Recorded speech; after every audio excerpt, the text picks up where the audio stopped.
Welcome to Whachacha's Tabletop World, a channel devoted to the love of board gaming. My name is Sweetness Whachacha, and this is my overview of Lord of the Rings Adventure to Mount Doom. If you'd like to see my thoughts on the game, click here or the link below.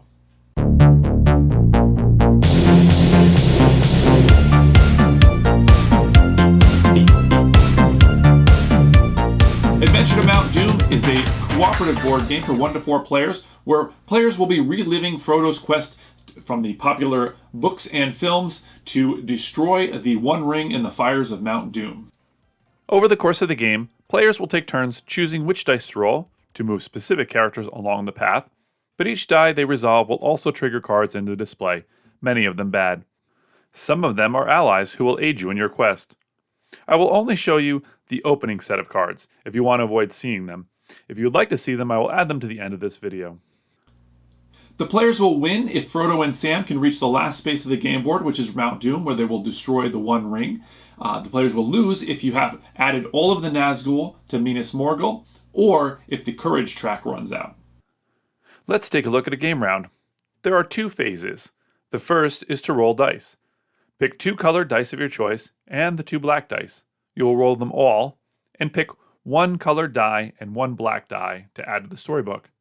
Then you will pick 2 more colored dice and the remaining black die, roll them, picking 1 colored die and place it and the black die on the storybook.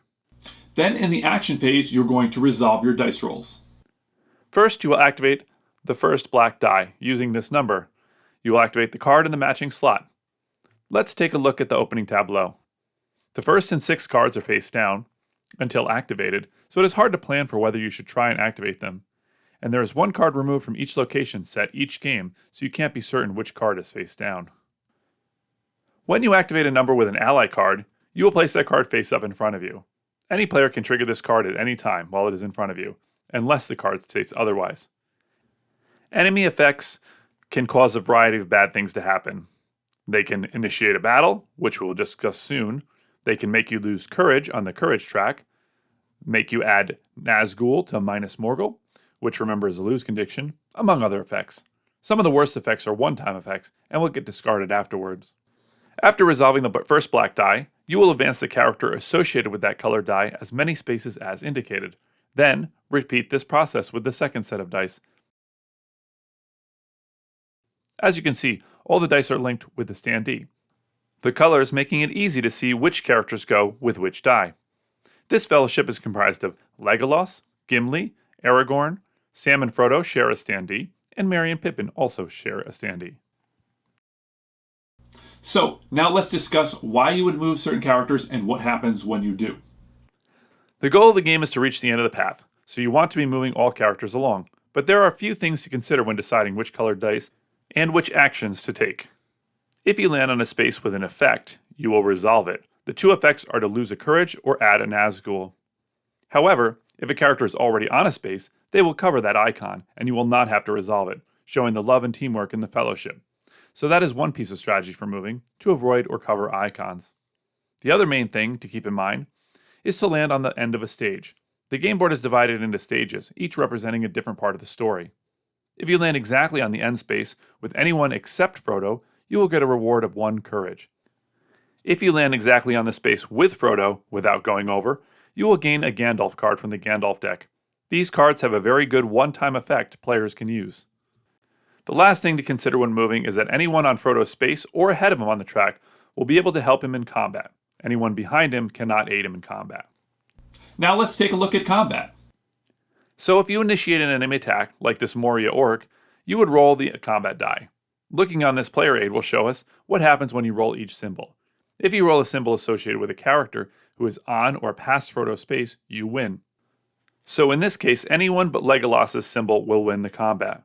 The Sauron symbol is an automatic loss, and this Will of the West symbol means we can discard a Gandalf card without activating it to win the combat. This is usually not worth it, but it is an option. If you lose the combat, you take the result. In this case of the Moria Orcs, we would lose a courage. When Frodo reaches the end of a stage, you will immediately remove the cards in the tableau and add the next stage's cards. You will continue then with resolving the rest of the storybook. There are 6 different stages, each with a different set of 7 cards, one of which will not get used in every game. The stages are Lothlorien, Rohan, Helm's Deep, Gondor, Minas Morgul, and Mount Doom. Anytime a card is removed from the bottom, such as an ally the players gained or a one-time enemy effect that was discarded, when the players roll that number, they will resolve these effects, either to move heroes or to add the dreaded Nazgul. And lastly, let's take a look at what happens when Frodo reaches Minas Morgul. Unlike other stage ends, any of the normal bonuses of Courage and Gandalf cards are ignored when reaching the end of the stage here. When Frodo reaches Minas Morgul, he stops in the stage end space, no matter how far he would have moved past it. Then, any other characters who did not land exactly on Minas Morgul will go into the waiting area. The ring has gone beyond their aid.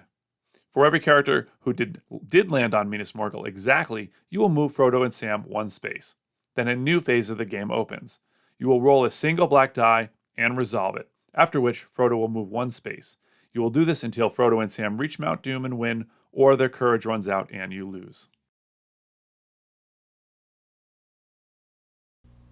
So that's the game.